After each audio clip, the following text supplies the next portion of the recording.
Galondi segati ebe tenya wele la fala ka chideme. Tenya wele la galondi segati ebe tenya wele la fala ka chideme.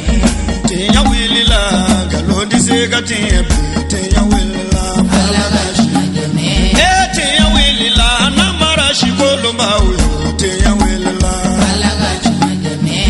Tenya wele la saraga jugu bomori tenya wele la.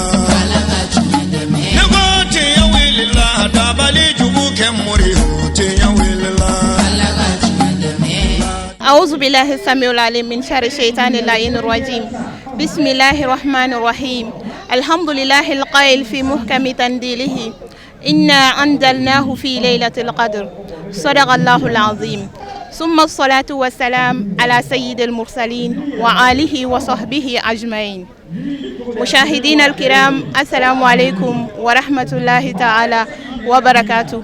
Ambal Mashrif la TV la bagaw malikono ani malikoka anga folina nga wali ni mandombi au kelingina bela zelenyi alakira kisine mabama abafo akakuma kansan mona kiga donga fo sunga lokalo ye kalo bade hine kalo de do ya fa kalo de do wakan horeali kalo de do kabo tasmama wa uchuga ya kelena sunga lo bayne konana lailatul qadri shu baba konana o hokmu konana ankara mogo ay Sheikh Haruna Sangare ni Tijaniya Khalifa Bado Mali jamana konana lada do sanwo san abe wajulu kene sigi ka ben lailatul qadri shuma banaga bugu bole agaso kene baka monso kanya folige jamana sungalo nafa minu yere bala lailatul qadri bonya minu bala ani karama minu bala monso islamo be se ka famiyali sorola ni nyinanta bena a marsikalo klebi saba san bafla ani tani kononto ni anye o kene dika kene yere damnena ni folika undiliye mogo minu usiense kene ma Shirifla TV sokola min sorola anga je ko seria zabiya mogo me ko ku befo ken muso mbe ala deli ala ka bendo anyogante mbe marietu fo ni yaye ne kera zabiya nyemoy marietu de ne ke zabiya nyemoy mogo min tura ne ko kanna nan seraya marietu ba fo ko sira ka bla ya be do kono uyam bonya marietu ka demseno uyam bonya ana yara ya bonya ambete nan nana doro ba fo ko sira ka dama ngadu mogo sita nya ya ko lige kenu muso ala ka bendo anyogante awni te ani baradi ala ka to nyoy ala ka munuri sabali dama no so harna golli ko mawni o taw galle bamako sabi mo tani seko amadou dirata handallah bange handu alhamdulillah bange handu karamani bange handu sio bange handu busura bange handu ate jute tambe jurugi so harna golli ko mawni ala wadi ko hani sabi mo tan seko amadou dirata dum wana hala nyenyo dum wana hala mabal allah wadi e seko amam diri o tawi galle mabbe dawla o mi dawla o tawi nyala be nyala nen so o golli ko hawni dum hawnaaki sabi mi hala mbimi endu mun ta bana waare endu ndu jabi so endu barkina do barkinam sangre bari bamba sago bamba ne sago ara hande o bete biddo na sara hande o bete walla kelene haru sangre bari be kuma bi club des amis Cheikh Haruna Sangare de Togola no yi caché ambi anga parrain fo Cheikh Haruna Sangare anyi club sigi ale de Togola kada ataboloka ako beni kelinya ani nyogon demedi o yoro la mbi segi anga Zambia président kelika kuma ka tientigiya aye kuma fefe fo aga discours kono aye tiendi fo dati se ka Haruna Sangare ka nyuma bela jelin fo ne akliye munyi yoro muna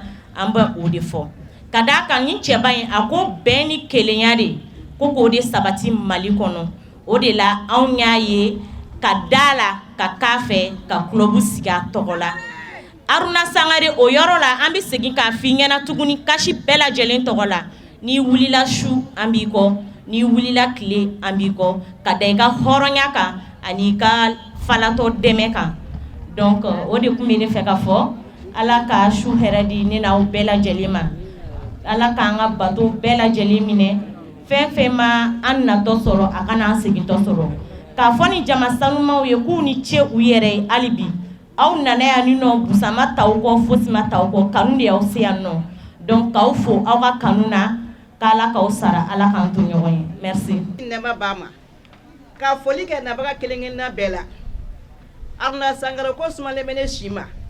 Aruna ye fɛn kɛnɛ a ka bon hakili ma. Ni n ko n bɛ kuma n bɛ kasi. Aruna y'a yira ne na k'a fɔ n'ale ba bɔra ne de bɛ yen. O ye bonyaba ye dɛ. O ye bonya belebeleba ye. Ne ka mɔdenko gɛlɛyara. Sababu de ye ne n'a se ɲɔgɔn ma. A tɔgɔ dalen bɛ min na Kucala. Olu ka dunu ne kɔrɔmuso furulen bɛ yɔrɔ min o bɛ fankelen fɛ. O de ko k'an ka Aruna ɲini k'a ka duwawu bɛɛ jaabi. O y'a sɔrɔ n'i y'a ye télé la n bɛ n bolo mun écran la n k'a ka ko ka di Ala yɛrɛ de y'a diya n ye. An ti kuma janya. Donc an nana se a ma. Seerew bɛ kɛnɛ kan yan nɔ. Seerew bɛ yan nɔ. An nana jamaba de bɛ yen a tɛ n dɔn ne t'a dɔn. Bɛɛ y'i kungo fɔ n ye n teriw ka gɛrɛ a la. N ko Seku n'i ye bi a diyara n ye kosɛbɛ. Vraiment Seku ne y'i kanu Ala jati de kama. N'i ye dɔrɔn n bɛ content. N ko ne buramuso ka denko gɛlɛyara. N b'a fɛ i ka duwawu kɛ n ye a ka den sɔrɔ. Et puis mawludu b'an bolo an b'a fɛ i ka k'an ka parrain. A y'a kɔfilɛ k'a lajɛ. A ko ne ba hali ni e kun ma na i tun bɛ ninnu ci ka na ne bɛna. Ne t'a fɛ i ka sɛgɛn nɔfɛ n bɛ kɛ dangaden. Jabate ye ne seri. A y'a sɔrɔ Jabate ka mawludu bɛ yen. A ko Jabate i ka mawludu tɛ kɛ ne de ba de ka mawludu bɛ kɛ. An n'a ko k'an k'an tɛgɛ jɔ. An y'an tɛgɛ jɔ ne ni n buramuso ani n denmuso dɔ. A ye min fɔ a ba ni Ala cɛ ne t'a dɔn. A ma sɛbɛn d'a ma. A ma nasi d'a ma. A ma foyi foyi d'a ma. A ye min fɔ ne kɔni t'a dɔn. An bɔra o kalo min na o kalo kelen bɛɛ 15 ans n'a jɔra diɲɛ bɛɛ y'a seri. Hali sini Zara ka mɔgɔw bɛ taa Zara ɲininkali kɛ. Sangare bari ne t'i sara sɔrɔ. Aruna ye daada dɔ sigilen kɛ ne mana ye ja hali ne ye sini o hali ne t'i sara. Sécurité de b'an nɔfɛ. Hali ne ye Aruna ye Arafa kɛnɛ kan n bɛ boli ka bara la.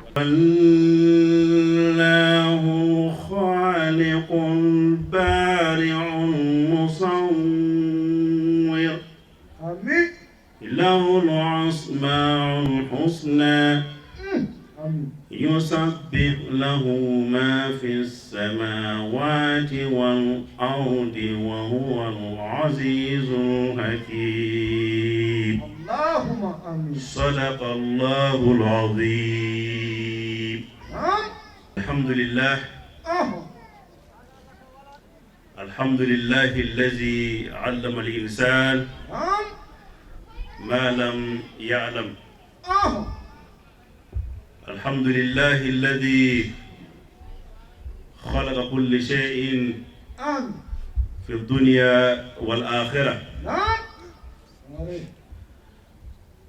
والصلاة والسلام على أشرف المرسلين سيدنا محمد رسول الله صلى الله عليه وسلم وعلى آله وأصحابه وذرياته وإخوانه وأولاده ومن تبعهم بإحسان إلى يوم لا ينفع مال ولا بنون إلا من أتى الله بقلب سليم. والسلام عليكم ورحمة الله تعالى وبركاته. وعليكم السلام ورحمة الله تعالى وبركاته. سمرة مالي إسلامو. نعم. أمبي ألفو. دانتي فولي منا. ألمي أو أنا ما ديون دا. نعم. كسامرو دا. Ala min ye dugukolo da ala min kama ko kullu nafsin za'iqatul maut nin bi fɛn fɛn na yaku ko don bi na ni bɛɛ bi saya nɛnɛ ala tilala k'a fɔ ko kullu man alayha fani ko don bina don min fosi tɛ fo ale ala dɔrɔn an b'o ala in fo ka ala fo ala min ye an kunnaja ka an kɛ alakira Muhammad sallallahu alaihi wa sallam ka mandenw ye o ye kunajali Abdullahi de Naam. ani Aminata de Muhammadu. ala min ko kira min ma ko inna allaha Naam. wa malaikatahu yusalluna Naam. ala nabi Allahu Akbar. Sangare. wa ya ayyuhalladhina amanu Naam. sallu alayhi Ma famu. sallimu taslima Ti. yako alako Naam. ale alati seli Ai. ale alati su Ai. wa bato fosti alala Ti. nga bato min bi ale ala bolo Naam. o de ye ale ala min ye diɲɛda ka lahara da Naam. ale ala min daminɛ t'a la laban t'a la Ti. ale ala min adamaden n'i y'i miiri fɛn fɛn na ala ko k'a ti ten Ai.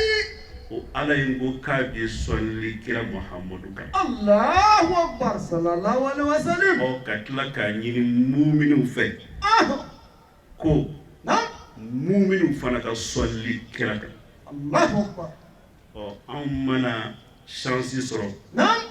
k'o kɛ kira muhamadu sallallahu Sallallahu alaihi alaihi wasallam wasallam. ka mandenw ye n'an ma ala fo an kɛra ala ma fitiri wale ye Wajibu. o la alhamdulillahi rabbil alamin Naam. an kelen ka ala fo ka sɔlli kira muhammadu sallallahu alaihi wasallam fo Ti. an bi silamɛw bɛɛ lajɛlen fo ni hinɛ foli ye Naam. ni kisi foli ye kɔni min ye assalamu alaikum Naam. wa rahmatullahi ta'ala Naam. wa barakatuhu. Wa alaikum salam wa rahmatullahi ta'ala wa barakatuh. Sangare. Yana nga don mawdu'u kono Naam. an bi foliw kɛ ka ɲɛsin nabaw ma Ti. adamaden Naam. n'i y'a mɛn ko jɔnni kunnandi a fɔ ko sababu ɲuman Wajibu. ala kɔfɛ Naam. muso min sɔnna k'an mara Naam. kalo 9 ka tila Naam. ka sɔn n ka ko bɛɛ ma Ti. o muso min muɲuna ka sabali Naam. ni Aruna ye n'ale tɛ ne ti kɛ Aruna ye Allahu Akbar. wa ala y'o chance d'a ma o muso sanuma Naam. o bɛ nin kɛnɛ in kɔnɔ Ti. Sangare. n ba don Naam. n karamɔgɔ don Allahu Akbar. n ba ye hafizatu Qur'ani ye Ha. ka tila Naam.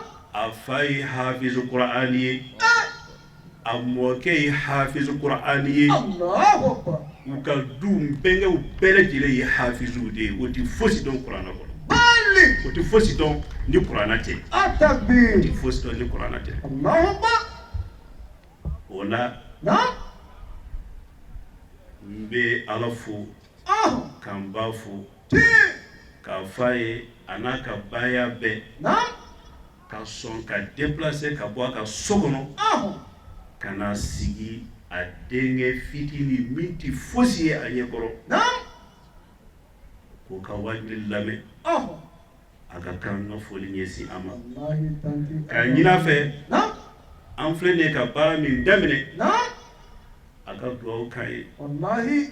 ala kana kuma jugu bɔ an da Amin. wa ala kana kɛ sitana ka sɔrɔ an na Amin. ala kana kɛ sitana yɛrɛ ka sɔrɔ nin Amin. kɛnɛ kɔnɔ Amina ya Rabbi. n b'o o yamaruya ɲini an woroba fɛ Wajibu. a foli kɔfɛ Naam. n ka denbaya n dɔgɔninw Naam. n kɔrɔw fɛn fɛn bɛ yan Ha. k'u fo k'u waleɲuman dɔn Sangare. ka foli ɲɛsin Naam. an ka sigida maaw ma adamaden Naam. an balimamuso madame Fanba y'a fɔ cogoya min na maaw ma n'i tanu cogo o cogo Naam. sigida n'u tigɛlen don i la o tuma na tanu tɛ fosi ye Wajibu. o la ka madame Fanba fo ka an ka sigida jama bɛɛ lajɛlen fo Naam. k'a f'u ye k'u ni ce u sɔnna y'a dɔn karamɔgɔw ka kow ka ca Wajibu. jumadɔnyaw fɛ Wallahi. mɔgɔw bɛ na ka siraw tigɛ a n'o bɛɛ la Naam. an ka sigida mɔgɔw dɔw bɛ yen olu yɛrɛ u bi sira in bila de Naam. ka taa sira wɛrɛ ta wallahi tellement que u ti fɛ ka maaw gêner Allahu akbar mana an balimaw Naam. sigida k'u fo k'u waleɲuman dɔn naam dan ti foli min na kojugu ka foli ɲɛsin an ka ɲamakalaw ma naam n'i y'a mɛn ko hɔrɔn ahon ɲamakala don dɛ bali ni ɲamakala tɛ yen ahon hɔrɔn tɛ yen ayi ni ɲamakala tɛ yen danbe tɛ yen ayi k'u fo k'u waleɲuman dɔn naam k'u ni ce ahon an bɛ yamaruya ɲini u fɛ ahon ka don kuma kɔnɔ ti wala ka foli ɲɛsin an ka zawiya musow ma naam an ka zawiya tɔndenw ahon zawiya al-iman billah ti Sheikh Ibrahim Niass yes a président ahon a n'a ka membres naam musow ka présidente ahon a n'a ka membres naam k'u bɛɛ lajɛlen fo ti dan ti foli min na Allahu akbar club des amis Cheikh Haruna Sankare naam k'u fo k'u waleɲuman dɔn ahon dan ti foli min na ti an karamɔgɔ bi yan naam Imam Cissé ahon ale min filɛ nin ye naam an karamɔgɔba de don ahon ale de ye Haut Conseil islamique ahon misiriba min bɛ Amjalayi Aseyi naam ale de y'o imami ye Allahu akbar donc ni jɔyɔrɔ min b'a bolo ahon k'o to yen ka na sigi a balimakɛ kɛrɛfɛ naam k'a fɔ Imam Cissé ahon i ni ce i ni baraji wallahi sangare an ka sécurité maaw bi yan naam a civil a wallahi militaire a polisi ahon k'u bɛɛ lajɛlen fo k'u waleɲuman dɔn kojugu maaw bɔra yɔrɔ jan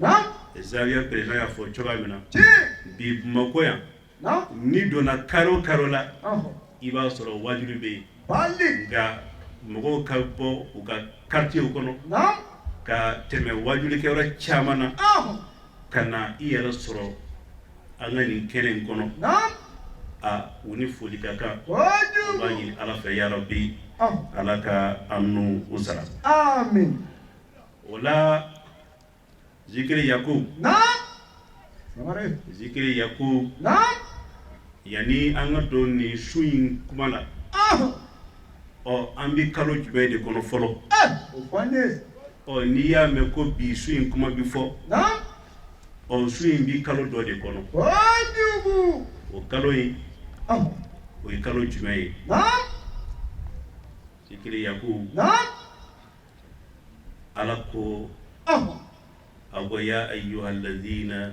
amanu ma faamu yaron kurana kɔnɔ ahon ala bi maa duuru de wele ti a maa duuru ahon ala ye suran duuru tɔgɔ da naam o bɛɛ la Allahu akbar ya ayyuhal ladhina amanu ahon ala bi mu'minu wele ti ya ayyuhal kafirun naam ala bi kafiru wele ti ya ayyuhal munafiqun ahon ala bi nafiqu wele ti ya ayyuhan nabi naam ala bi kirawu wele ahon a duuru ne ye jumɛn naam ya ayyuhal munafiqun ti ala ye sura naani naam tɔgɔ da u la suratul munafiqun naam suratul mu'minun ahon suratul nabi naam wa suratul kafirun sangare ahon ala ko silamɛw ma ala ko mu'minu ma naam ko ya ayyuhal ladhina amanu kutiba alaykumus siyamu naam kama kutiba ala alladhina min qablikum la'allakum tattaqun ma faamu ala ko ahon mu'minu naam zikiri Yakub naam ala ma silamɛw wele dɛ ayi silamɛw ma wele ayi ala ko de ko maa minnu dara ala la kojugu yarɔ silamɛ bɛ yen ahon mu'minu bɛ yen ti mu'minu naam o ye maa min ye ahon a ma siga ala la ayi a ma siga kira la ayi a ma siga kuranɛ la ayi a ma siga yawmal akhira la ayi a ma siga nabi ɲumanw ma ayi ala ye fɛn fɛn fɔ ahon a b'o kɛ ni ala kan ka fɛn min to yen naam a b'o to yen bali ala kan bi o mu'minu de ma hakan naam sangare zikiri Yakub ala ko mu'minu ahon nin sun in naam n y'a wajibiya aw kan kojugu i n'a fɔ n y'a wajibiya naam minnu kɔnna aw ye nin diɲɛlatigɛ in kɔnɔ ti ko naam la'allakum ahon tattaqun ma faamu ala ko walasa ahon aw ka se ka siran ala ye Allahu akbar ka sangare se ka siran ala ye naam o kɔrɔ de ko sunkalo entraînement de don entraînement de don silamɛw ma zikiri yaku frigo b'i bolo i ka so kɔnɔ minɔgɔ b'i la i bɛ se ka frigo dayɛlɛ maa t'i ye nka i kɛlen ka frigo dayɛlɛ minɔgɔ gana i kɔ i frigo dayɛlɛ i ko ala ɲɛ bɛ n na frigo i y'o datugu zikiri yaku i kun bɛ nkalon tigɛ don o don i n'a fɔ numu b'a kɛ cogo min na donc sunkalo kɔnɔ numukɛ siranna ala ɲɛ ko ala ɲɛ bɛ n na ko nkalon ye haramu ye sunkalo kɔnɔ ne ti nkalon tigɛ zikiri yaku jɛnɛyakɛlaw sunkalo kɔnɔ u b'u yɛrɛ minɛ k'u ti jɛnɛya kɛ ka da kan sunkalo in ka bon ala ko jɛnɛya ye haramu ye zikiri yaku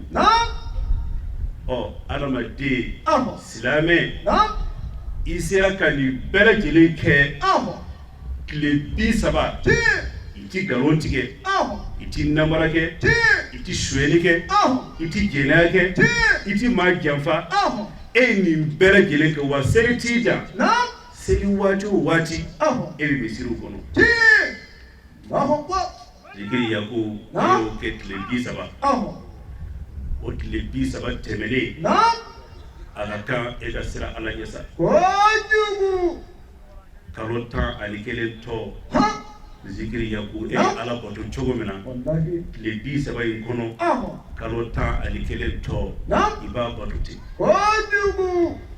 o de la kira Muhammad sallallahu alaihi wasallam a ko man sama ramadan imanan wa ihtisaban ghufira lahu ma taqaddama min dhanbihi kira Muhammad sallallahu alaihi wasallam a ko wallahi maoma ni suna ala kama ni suna su yɛrɛ ka kan ka labato cogo min na a ko wallahi i ka junubu tɛmɛlenw ala yafar'u ma zikiri yaku i m'a ye ala ko kira ma don min na a ye kira ci a ko de ko Muhammad wa ma arsalnaka illa rahmatan lil alamin Muhammad bɛ ci fosi kama fo n danfɛnw ka hinɛ kɔsɔn nin kalo ye hinɛ kalo de ye nin kalo ye ɲɔgɔn dɛmɛ kalo de ye nin kalo ye alabato kalo de ye nka zikiri yaku numukɛ mana nin mɛn sisan k'a fɔ ko kira Muhammad sallallahu alaihi wasallam ko n'an sunna tile 30 dɔrɔn an ka junubu bɛɛ yafara ni ala sɔnna sunkalo kɔfɛ min ka nkalontigɛ daminɛ min ka janfa daminɛ min ka jɛnɛyaw daminɛ numukɛ ala kira kante e ma maa min nimisara k'a fɔ ko ne kun bi jogo juguya min kɛ ala nimisara wa ala ne ye layidu ta i ye fo k'an sa ala ne ka kojugu tɛmɛnenw junubu tɛmɛnenw n ka jogojugu tɛmɛnenw ala n tɛ segin o kan bilen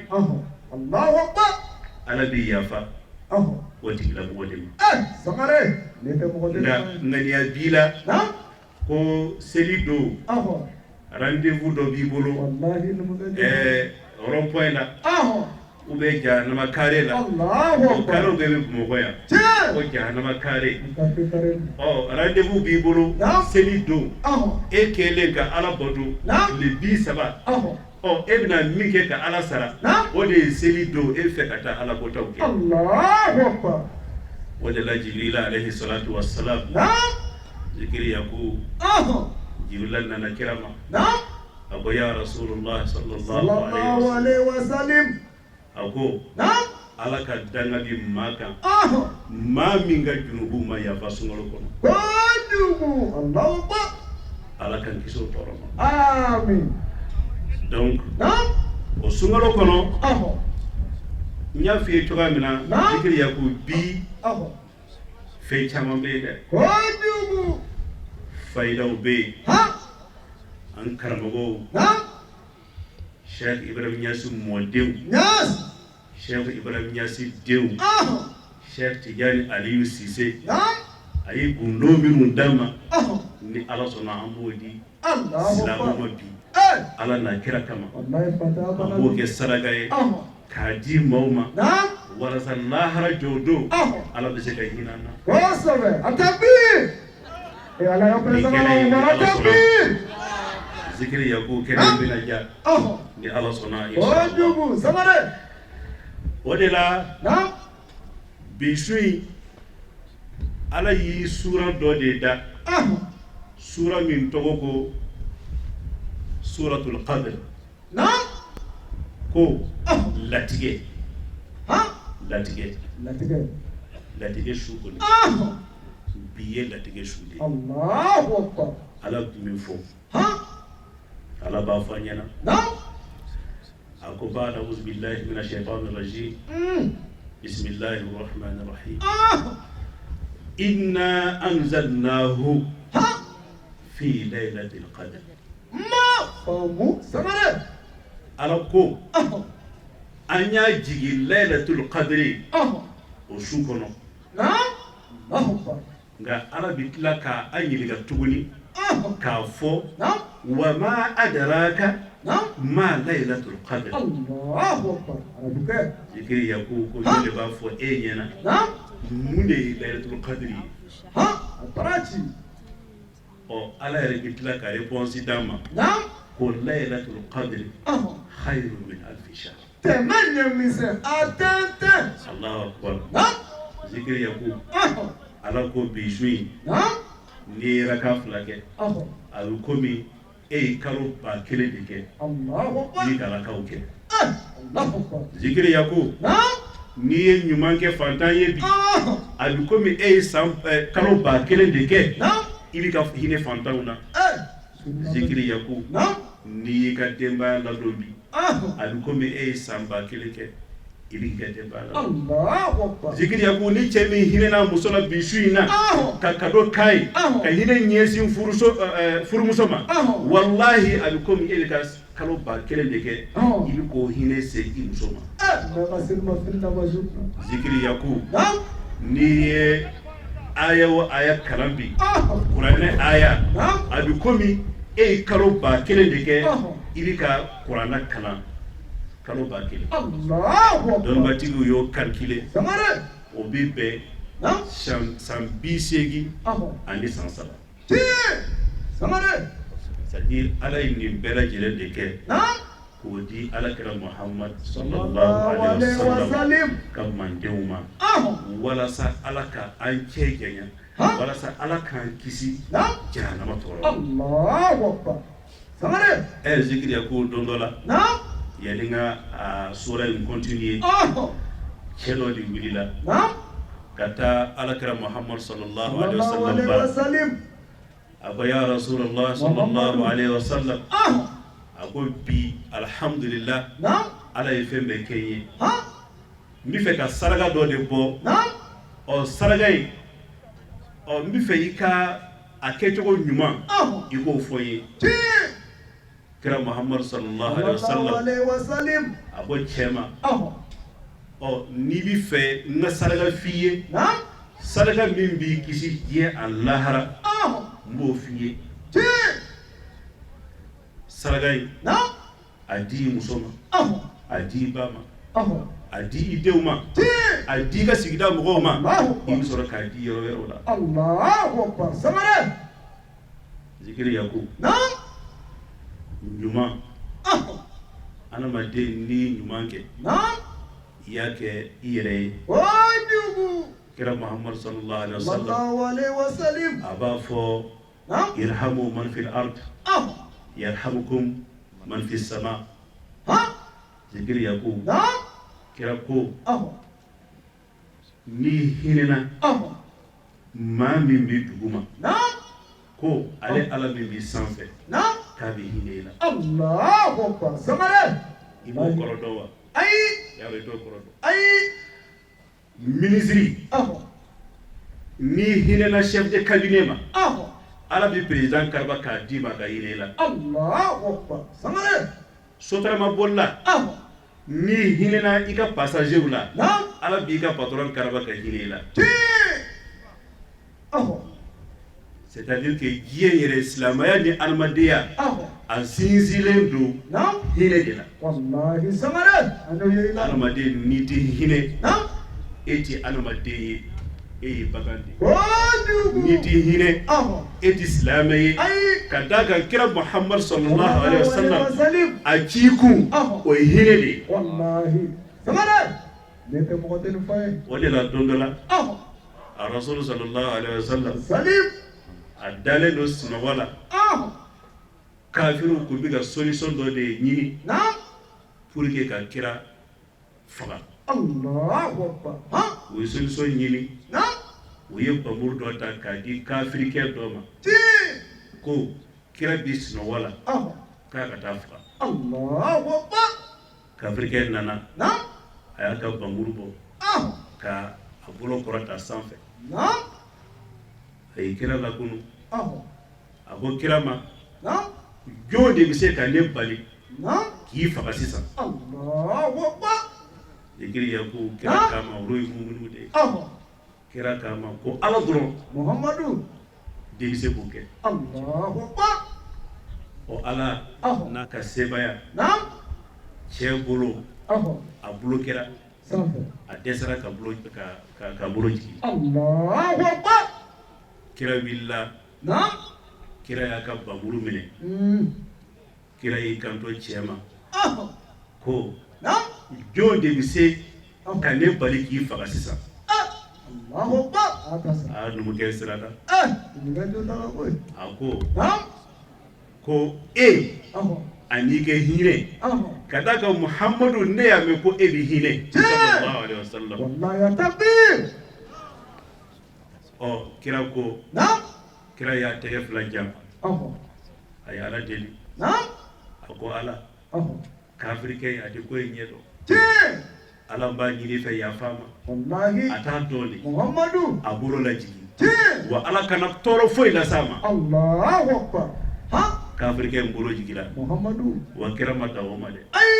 Kira tilala ka bamuru in ta k'a segin a ma Muhammadu k'a ka taa. Allahu Akbar.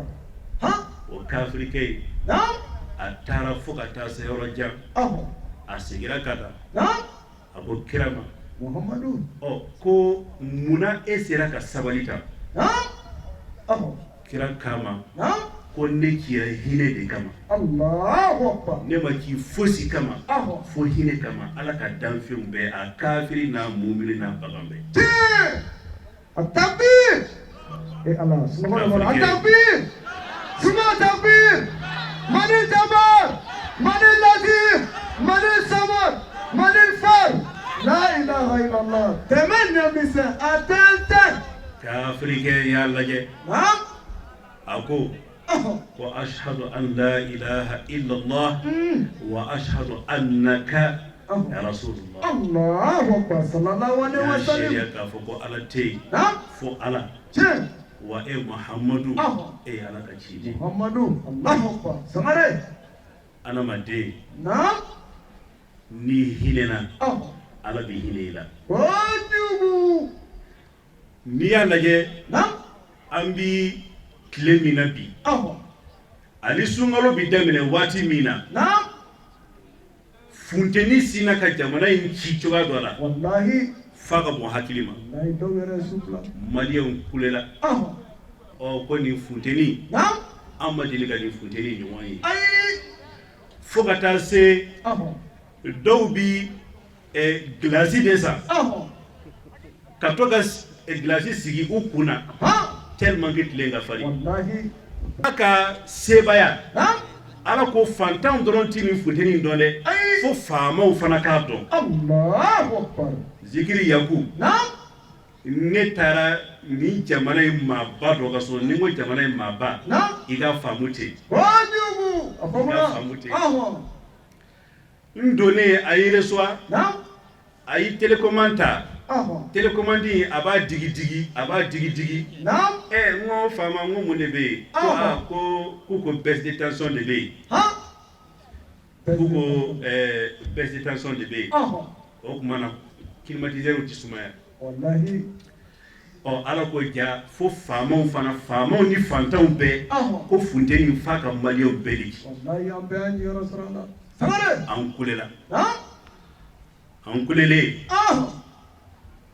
ala yi mun kɛ tuguni ala nana ni sanji ye sanji tileman fɛ ali samiya kɔnɔna tɛ tileman fɛ pour la première fois dans l'histoire du Mali tileman fɛ san nana ka maa 10 ani kɔ fo ka taa se maa 20 k'o ni boli an tilala ka kule tuguni an ko ala tile ni kana san biga ni kana san wani anta da an baka cogo de wallahi météo yɛrɛ maliyɛnw menacé ko ko san dɔ fana bɛ na min ka jugu ni san tɛmɛnen ye Allahu akbar ala ka layidu kan don dɛ ala ko a ko wallahi adamadenw hasidiya ɲɛngoya n'o sinsira aw ni ɲɔgɔn cɛ ne ala min ka balawu ni n ka fitina jigaw kan jagoya f'aw kaw segin kɔ de Allahu akbar samare ala ko ten layidu de don ala n'a ka danfɛnw cɛ bali funteni kɛra bɔnɛ ye san kɛra bɔnɛ ye fo mɔgɔw bɛ ka ɲɔgɔn ɲininka ko anw ye mun de kɛ ala la wallahi an ye fɛn kɛ ala la kɛ foyi t'i ka baara ye fo k'i tɔɲɔgɔn lebu foyi t'i ka baara ye fo ka ngalon min ni tiɲɛ bɔlen don k'o da i silamɛ ɲɔgɔn na foyi t'i ka baara ye fo ka ŋaniyajugu ɲɛsin i ka sigida i ka maliyɛnden ɲɔgɔn ma munna ala ti gɛlɛya jigi wallahi gɛlɛya bɛ zikiri ya ko yɛrɛ ka bɔ yen ala ko wari min b'aw bolo aw adamadenw jinɛ t'a dilan o a masiniw wari masiniw a ti jinɛ bolo a ti malɛka bolo a ti wokolo bolo n ko adamadenw de bɛ wari dilan bon ala ko a n'o bɛɛ n bi fantanya kɛ k'aw ta tiɲɛ Allahu akbar an yɛrɛ bɛ fɛn dilan an t'a sɔrɔ n'i taara fan o fan fantan ko wari tɛ yen faama ko wari tɛ yen dɔw yɛrɛ b'a fɔ ko les mois est créé o ye fonctionnaire de bɛ to k'o mot fɔ ko les mois est créé olu de b'a kɔrɔ dɔn fonctionnaire kuma ye donc o ye layidu de ye ala ni adamaden cɛ ko n'aw hinɛna ɲɔgɔn na ne ala bɛ hinɛw la ko ni juguya donna aw ni ɲɔgɔn cɛ ne bɛ dɔ de fara a kan aw ni ɲɔgɔn cɛ wa ne t'o bɔ yen f'aw k'aw sigi kɔ de o de la nin su in n bɛ n profiter k'a ɲini maliyɛnw fɛ a faama a fantan an ka yafa ɲɔgɔn ma dɛ fɔlɔ n'i taara an ka villagew la an mɔkɛw n'an faw ka so mun de bɛ yen n'u y'i so jɔ ka ban u bɛ dunan so jɔ dunan so jɔlen kɔfɛ u bɛ bulon jɔ wa bulon in san o san u bɛ dɔ fara a kan o b'o kɛ mun de kama dɛsɛbagatɔw ni dunanw minnu bɛ tɛmɛ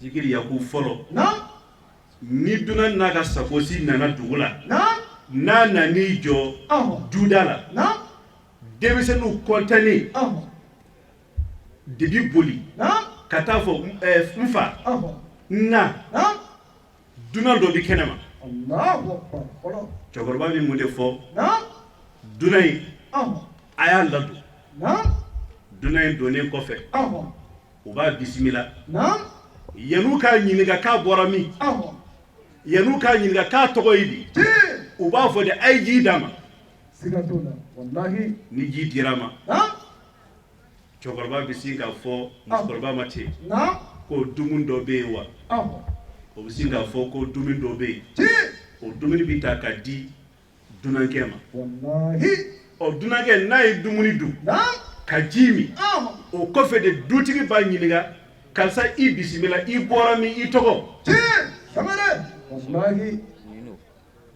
maaw minnu bɛ minisiriya la bi jamana in kɔnɔ maaw minnu bɛ karamɔgɔbaya la jamana in kɔnɔ bi maaw minnu bɛ perezidanya la jamana in kɔnɔ bi maaw minnu bɛ kɔmɛrisanbaya la jamana in kɔnɔ bi maaw minnu bɛ ɲamakalabaya la jamana in kɔnɔ bi maa minnu ye kalandenbaw ye jamana in kɔnɔ bi olu hakili la u y'a a surusu bɔ yɔrɔ jumɛn a tɛ sɔrɔ gansan o a tɛ sɔrɔ gansan o a surusu bɔra min i fa bi to ka dunanw minnu jigi dɛ i ba bi to ka tobili min kɛ k'a di dunanw ma dɛ e bɛ ko e ka profiter o baraka de la Bamakɔ yan o de sababuya la e ye mobiliw sɔrɔ o de sababuya la e ye étages sɔrɔ o de sababuya la e bɛ sutura kɔnɔ sinon dɔnniya t'i la ka tɛmɛ bɛɛ la o donc an wulila k'o de sɔrɔ an ka faso kɔnɔ an bɛ min dɔn an ka nin jamana in kɔnɔ na an ka dumuni kɛ Mali sous-région bɛɛ Afrique bɛɛ u bɛɛ sɔnnen don a ma ko maliyɛn a bɛ fɛn min dɔn o de ye na an ka dumuni kɛ an ka dunan ladon Zikiri Yaku bi mun de bɛ yen i sigiɲɔgɔn surafana t'a bolo gɛlɛya b'a la a wulila ka se ma su fɛ ale ani Ala a k'i ma ko balo tɛ n bolo n b'a ɲini fɛ karisa i ka sutura Ala kan o bɔlen e ka so kɔnɔ e bɛ sin ka korotumu wele sa korotumu o y'i muso ye korotumu e ma karisa ye wa a hakili la ko ne ye naloman de ko balo t'a bolo o t'i balo ye o a ma fɔ ye fɔlɔ fo Ala ka ta tiɲɛ de bɛɛ k'a ye korotumu bɛna mun fɔ tuguni kɔkɛ ni wa e tɛ o e tɛ wallahi ale tɛ o fo e min y'ale sɔrɔ kɔkɛ wallahi n'i fɛn kɛ nin ye ne ma yafa i ma hali o don ka tɛmɛna ne la a ma ne fo o den bɛna kɛ cogo di sini o ka kan ka kɛ jɔyɔrɔ ye anw maliyɛnw ma o kama de n ko bi su in na n bɛ maliyɛnw wele an ka laada kɔrɔw laadaw minnu ye Mali kɛ Maliba ye laadaw ye minnu ye Mali tɔgɔ da ko Maliba an ka segin an ka laada kɔrɔw ma an ka segin o ma dɛ n'an ma segin o ma an bɛ fantanya min kɔnɔ an bɛ sanjugu minnu kɔnɔ an bɛ tilejugu minnu kɔnɔ o bɛ gɛlɛya dɛ Ala k'an kisi o tɔɔrɔ ma o de la Ala b'a fɔ ko tanazzalul malaikatu waruhu fiha bi izni rabbihim min kulli amr salamun hiya hatta matla'il fajr akuba ni suyi malaikaw Ala ka malaikaw u bɛɛ bɛ jigin dugumakolo sanfɛ ka bɔ su fɛ fo ka taa dugu jɛ hatta matla'il fajr fo ka taa dugu jɛ foyi t'u da fo hɛrɛ Ala hɛrɛ k'u ye Ala hin'u na Ala hɛrɛ k'u ye Ala hin'u na Zikiri Yaku o t'a dan ye dɛ yarɔ Ala ye muso dɔw de da aljinɛ kɔnɔ a fɔ minnu ma ko hurul-aynu olu bɛ mun ɲini Ala fɛ su in na u b'a ɲini Ala fɛ Ala ka fenêtre dayɛlɛ u ye u ka se k'u cɛw ye yanni u cɛw ka sa ka segin olu ma ka segin Ala ma u cɛw diɲɛ kɔnɔ Zikiri Yaku ne yɛrɛ ta n yɛrɛ muso nin waati in na u bɛ ka ne indexé ta k'a fɔ ko anw ka cɛ filɛ duloki gɛman b'a kan na fugulan gɛman b'a kun na wa filɛ de ye ka Ala fɔ Ala ka bɛɛ lajɛlen Ala ka nɔgɔya bɛɛ lajɛlen ye o de la bi su in an ka kan ka sarikaw caya n'an bɔra an ka wajulikɛ kɛnɛw la n'an taara so fɛn dɔw bɛ yen n bɛna fayida dɔ d'aw ma yanni n ka tila ni Ala sɔnna ka kuma di an ka imam ma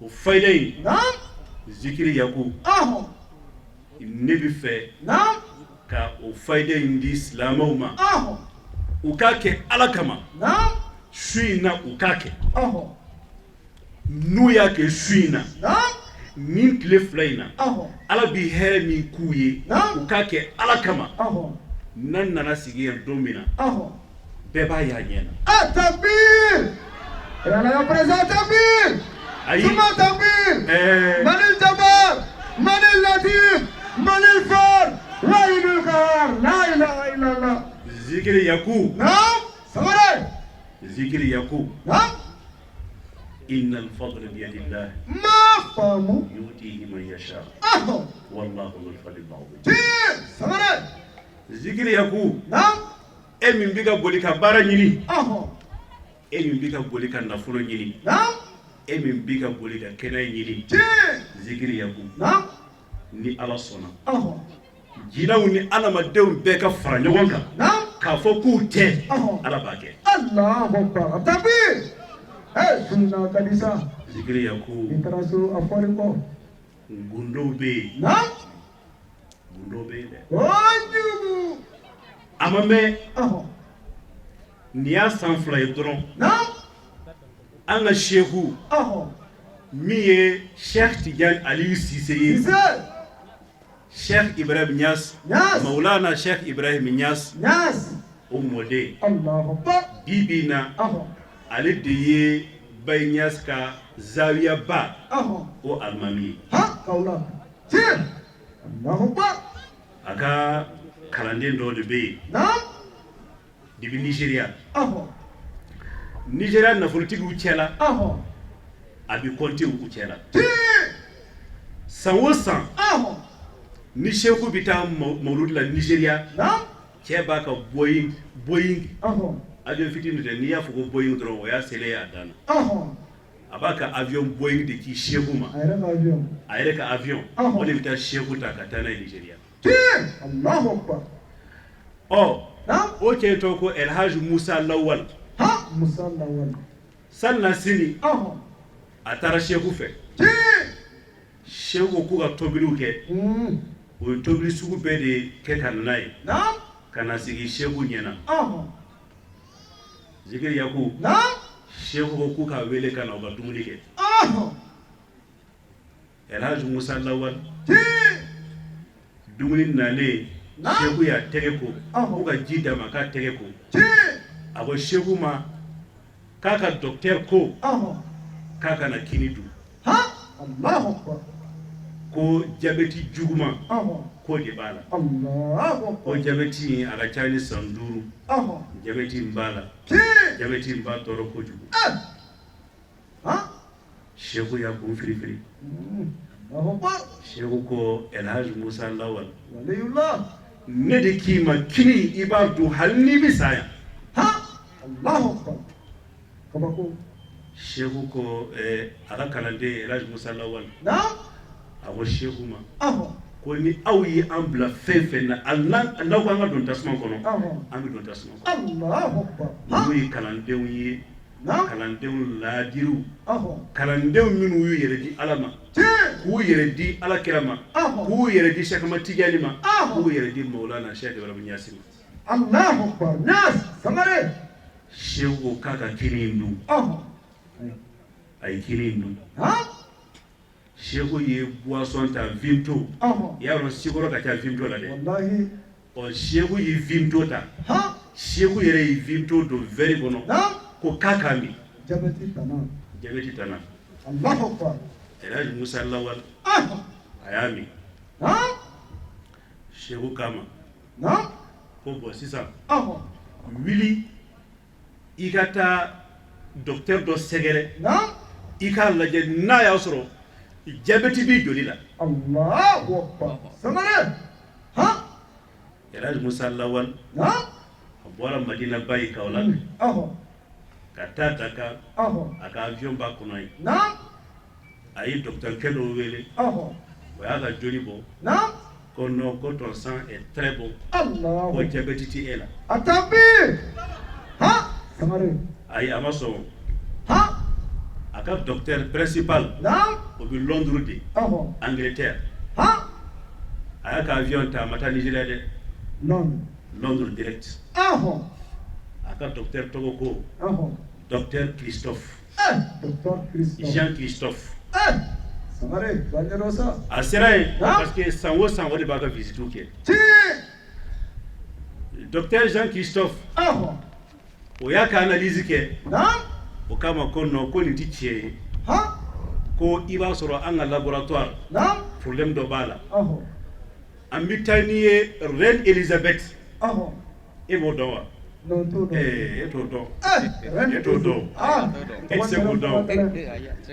Ementi Makisando Ebiseka Reine Elizabeth Reine Elizabeth oye Angleterre kam masa musoi ni chedo am fo de kuruwa o ni muso am fo de kur reine ya famia bon ko kan laboratoire B au laboratoire ni c'est l'un des meilleurs laboratoire dans le monde. Allahu Akbar. Ay jolinta. Atarana au laboratoire là. Ayan laje jabeta ka jolila. Allahu Akbar. Odela Jean Christophe Kama. Oni kabagoy. O ni sera ka ke chogodi e fura jumelita. Allahu Akbar. Cheka ma ko ni ma furata. Ko ndega shehu.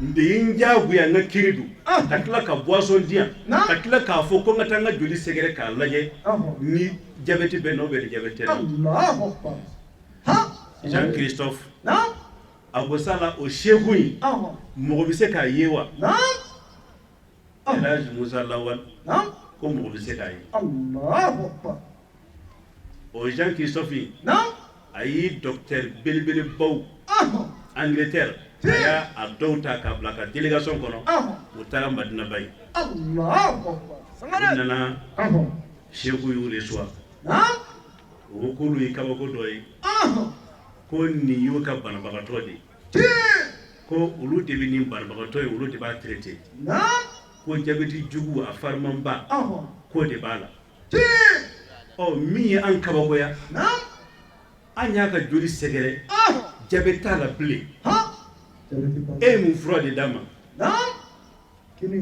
shehu yelela shehu ko ni ma fura dama wa jabeti ya fura yɛrɛ tine bolo nga nga kanande ayan kanu ala na kira kama Allahu Akbar adusukuna fosi te ni ala tɛ ni kira tɛ ni sakamati jan tɛ ni banyas tɛ ani ne yɛrɛ sakamati jan Allahu Akbar samare ko ne de y'a ɲini ala fɛ n'a y'a sɔrɔ an kanu bi ni cɛ in na ala e de adamaden da bana min bi adamaden na e ala de b'a dɔn wa n'a ka di e ala i b'a bɔ a tigi la ko ne y'o de ɲini ala fɛ ala y'o kɛ wa ne ye ala deli n tɛ se ka dɛ parce que anw tɛ se ka ala deli ala ka ban o olu ti an ka shehu olu ti ala deli ala ka ban olu n'u ko ala ma nko ala b'a fɔ ko n sɔnna ye n'u ka tila wallahi o Jean Christophe bi a tɔgɔ ko Elhaj Ibrahim Niass a y'a tɔgɔ yɛlɛma ka tuubi ka kɛ silamɛ ye